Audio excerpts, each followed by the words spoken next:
жылдан асты жұмыс істеп жатқаныма қазір. Жұмыс маған өте ұнайды. Ер адамдардың жұмысы қызық болып көрінді маған. Ең біріншіден ойлағам, қолымнан келе ме деп. Келіп бір күн маған үйретті. Содан кейін ары қарай өзім істеп кеттім. Жаңадан келген балаларды үйретесің келген кезінде. Үйреніп ары қарай кетіп жатады. Одан келгендер тағы да үйретесің осылай. Сол үйретіп жатырмыз. Бұлай жақсы енді жұмысы.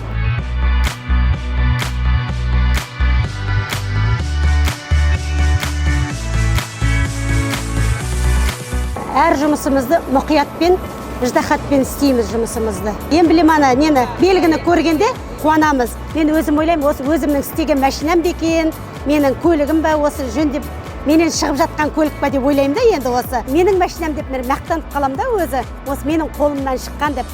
Бірақ біз қаншама машинаны істеп жатырмыз. Соның бәрі біздің қолымыздан өтеді. Сол машиналардың бәрі сапалы істейміз, жақсы істейміз, жауапкершілікпен жақсы. Сонда мен мақтанам, мынау менің істеген машинам деп өтіп бара жатқанда солай қуанам мен өзім.